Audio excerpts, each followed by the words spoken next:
Hello friends, வணக்கம். இன்றைய recipe chicken momos செய்முறை பார்க்கலாமாங்க. அதுக்கு தேவையான பொருட்கள்: சிக்கன் 1/2 கிலோ எடுத்துருக்கேன். நல்லா க்ளீன் பண்ணி எடுத்துக்கலாம். போன்லெஸ் துண்டுகளாக தாங்க தேவை. இப்போ மைதா வந்து ஒரு 1/4 கிலோ அளவுக்கு நல்லா பிசைஞ்சு ரெடி பண்ணி வச்சுருக்கேன். இப்போ கோஸு கொஞ்சம் சீவி வச்சுருக்கேன். வெங்காயம் 2, பச்சை மிளகாய், இஞ்சி, பூண்டு. இப்போ சின்ன மிக்ஸி ஜாரில் போன்லெஸ் துண்டுகளாக எடுத்து போட்டு நல்லா கொஞ்சம் கொரகொரப்பாக அரைச்சி எடுத்துக்கலாம். இப்போ நம்ம கடையிலே கேட்டாலும் நம்மளுக்கு வந்து சின்ன சின்ன துண்டுகளாக நறுக்கி கொடுப்பாங்கங்க. நான் அப்படியே 1/2 கிலோ வாங்கிட்டு வந்து மிக்சியில் போட்டு அரைச்சி ரெடி பண்ணிக்கிட்டேன். இப்போ ஸ்டவ்வில் வந்து கடாயை வச்சுக்கலாம். ஆயில் வந்து கொஞ்சம் சேர்த்துக்கிறேன். பச்சை மிளகாய் ஃபஸ்ட்டு போட்டுக்கலாம். இஞ்சி, பூண்டு, கட் பண்ணி வச்சுருந்த ஆனியன். நம்மளுக்கு ஸ்டஃபிங் எந்த அளவுக்கு தேவையோ அந்தளவுக்கு பொருள்கள் வந்து எக்ஸ்ட்ரா சேர்த்துக்கலாங்க. வெங்காயம் வந்து நம்ம இன்னும் 2 வெங்காயம் கூட சேர்த்துக்கலாம். இந்த அளவுக்கு போதும் அப்படின்றனால நான் 3 வெங்காயம் மட்டும் கட் பண்ணி எடுத்துருக்கேன். நல்லா பொடியாக கட் பண்ணி எடுத்துக்கணும். அரைச்சி வச்சுருக்க சிக்கன் அதில் சேர்த்து நல்லா வதக்கி விட்டுக்கலாம். கிரைண்ட் பண்ணி வச்சுருக்க சிக்கன் அதில் சேர்த்துக்கலாம்.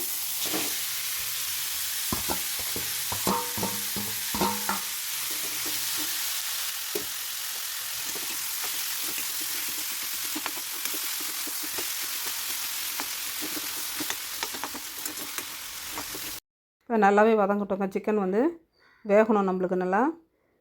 இப்போ கட் பண்ணி வச்சுருக்கேன் கோஸ் அதில் சேர்த்துக்கலாம். கோஸும் பார்த்திங்கன்னா நல்லா பொடியாக கட் பண்ணி வச்சுருக்கேன்.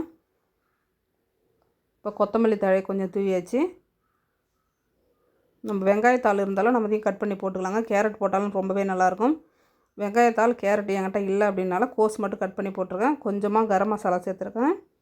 சிக்கன் மசாலா தூள் 2 ஸ்பூன் அளவுக்கு சேர்த்துருக்கேன். இது சிக்கன் 65 மசாலா, கொஞ்சம் காரமாக இருக்கும், அதுக்காக அது கொஞ்சம் சேர்த்துருக்கேங்க. இது வந்து ஆப்ஷனல் தான், தேவைன்னா நம்ம சேர்த்துக்கலாம், இல்லைன்னா ஸ்கிப் பண்ணிடலாம். உப்பு தேவையான அளவு சேர்த்து நல்லா வதக்கி விட்டுக்கலாம்.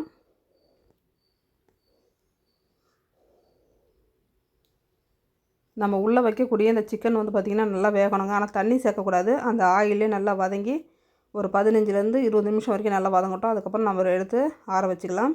இப்போ நம்ம மைதா நல்லா பிசைஞ்சு வச்சுருந்தோம் இல்லைங்களா, அதை தரையில் போட்டு நல்லாவே தேய்ச்சி எடுத்துக்கிறேன். இப்போ இந்த மோமோஸ்ன்றது பார்த்திங்கன்னா உடம்புக்கு ஹெல்த்தான்னு கேட்டாக்கா ஹெல்த்து இல்லைன்னு தாங்க நான் சொல்லுவேன். மைதாவில் செய்கிறோம். அதனால் எப்போயாவது ஒன் டைம் பசங்க கேட்கும்போது நம்ம செய்து கொடுக்கலாமே தவிர அடிக்கடி இது நம்ம செய்கிறது உடம்புக்கு அவ்வளோவா நல்லது கிடையாது. இதே நம்ம போய் கடையில் வாங்கி கொடுத்தோம் அப்படின்னு பார்த்திங்கன்னா ஒரு 4 பீஸ் வச்சு அதே 120 ரூபா 130 ரூபா சொல்கிறாங்க. இப்போ அந்த காசுக்கு நம்ம பொருளை வாங்கிட்டு வந்து வீட்டிலே நம்ம செஞ்சு கொடுத்துடலாம். கொஞ்சம் சுத்தமாகவும் நம்ம செய்து கொடுப்போம். வெளியெல்லாம் பார்த்திங்கன்னா பாமாயில் மற்ற பொருளெல்லாம் அதில் ஆட் பண்ணுவாங்க. டேஸ்ட்டுக்கு சில இதெல்லாம் சேர்ப்பாங்க. அதெல்லாம் வந்து உடம்புக்கு ஒத்து வராத ஒரு பொருளாக இருக்குது.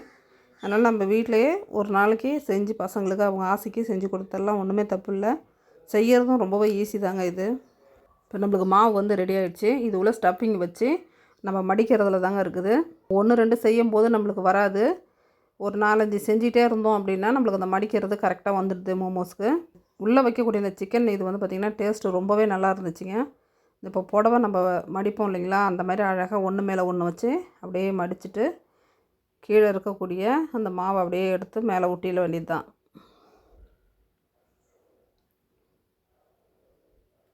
இப்போ ஃபஸ்ட்டு நம்ம மடிக்கும்போது கொஞ்சம் கஷ்டமாக இருந்தது. அப்புறம் ஒரு 4, 5 செய்கிறோம் அப்படின்னும் போது நல்லா ஈஸியாக வந்துடுச்சு. இல்லை இப்போ இந்த மாதிரி எனக்கு ஒட்ட வரலை அப்படின்னா நம்ம இந்த மாதிரி கூட செஞ்சிடலாம். 4 பக்கமும் மாவை எடுத்து ஒட்டி இப்படியே அமைக்கி விட்டோம் அப்படின்னா இது ஒரு சைஸான மோமோஸுங்க. இதுமாரி செய்ய வரல அப்படின்னா நம்ம இந்த மாதிரி மடித்து எடுத்து வச்சுக்கலாம்.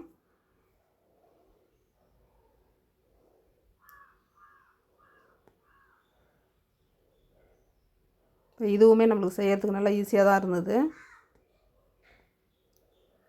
மாவு வந்து ரொம்பவும் திக்னஸாக இருக்கக்கூடாது, ரொம்பவும் மெலிசாக இருந்தாலும் உள்ள சிக்கனை வச்சு மடிக்கும்போது நம்மளுக்கு மாவு வந்து ஓட்டை விழுந்து போகுதுங்க கீழே.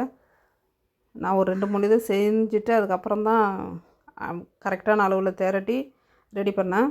பாருங்கள், எல்லா மோமோஸும் ரெடி பண்ணியாச்சு. இப்போ இட்லி பாத்திரத்தில் தண்ணி நல்லா சூடாகணுங்க. இட்லி தட்டில் வந்து நல்லா ஆயில் அப்ளை பண்ணியிருக்கேன். அப்ளை பண்ணிவிட்டு அதுக்கப்புறம் தான் நம்ம ரெடி பண்ணி வச்ச மோமோஸை அதில் எடுத்து வைக்கணும். ஒரு 15லேருந்து 20 நிமிஷம் வரைக்கும் நல்லா வேகணும். சிக்கன் வந்து நம்மளுக்கு 3/4 வேக்காடு அதில் இருக்கும். இதில் மீதி வந்து இந்த இட்லி பாத்திரத்தில் நம்ம வச்சுருக்கும் போது நல்லாவே வெந்து வந்துடும். பாருங்கள், சூப்பரான மோமோஸ் ரெடி ஆகிடுச்சு. பார்க்கவே அப்படியே கண்ணாடி மாதிரி பளபளன்னு இருந்தது. நம்ம ஆயில் தடவி வச்சதுனால எடுக்கவும் நல்லா ஈஸியாகவே இருந்துச்சுங்க. டக்குன்னு வந்துடுச்சு. இப்போ மோமோஸ் வந்து சூடாக இருக்கும் போதே சாப்பிட்டுருந்தேங்க. ஆறிட்டாக்கா நம்மளுக்கு லப்பர் மாதிரி ஆகிடும் மைதான்றதுனால. ஆறிட்டாலும் திரும்ப ஒரு தடவை ஆவியில் வச்சு எடுத்து சூடாகவே சாப்பிடுங்க. டேஸ்ட்டு ரொம்பவே நல்லாயிருக்கும். இப்போ மோமோஸுக்கு டிப் பண்ணி சாப்பிட்றதுக்கு டொமேட்டோ சாஸ் வந்து ரெடி பண்ணியிருந்தேன். தக்காளி பழம், பூண்டு, காய்ந்த மிளகாய் 3யும் தண்ணியில் போட்டு நல்லா வேக வச்சு தக்காளி தோலை எடுத்துகிட்டு மிக்சியில் போட்டு அரைச்சி எடுத்தோம் அப்படின்னா டொமேட்டோ சாஸ் ரெடிங்க. கொஞ்சமாக சர்க்கரை சேர்த்துக்கணும். உப்பு லைட்டாக சேர்த்து அரைச்சி எடுத்தோம்னா சூப்பராக இருந்தது. காரம் வந்து கரெக்டான அளவில் போட்டுக்கணும். நான் செஞ்சதே கொஞ்சம் காரமாக தான் இருந்ததுன்னு சொன்னாங்க பசங்க. ஆனால் சாப்பிட டேஸ்ட்டு சூப்பராக இருந்ததுங்க. மோமோஸும் அவ்வளோ நல்லா இருந்துச்சு. உள்ளே வச்சிருக்கக்கூடிய அந்த சிக்கன் பீஸ் வந்து பார்த்திங்கன்னா டேஸ்ட்டு ரொம்பவே நல்லா இருந்தது. இந்த வீடியோ பிடிச்சிருக்குன்னு நினைக்கிறேன். பிடிச்சிருந்தால் லைக் பண்ணுங்கள், சப்ஸ்கிரைப் பண்ணுங்கள். தேங்க்யூ.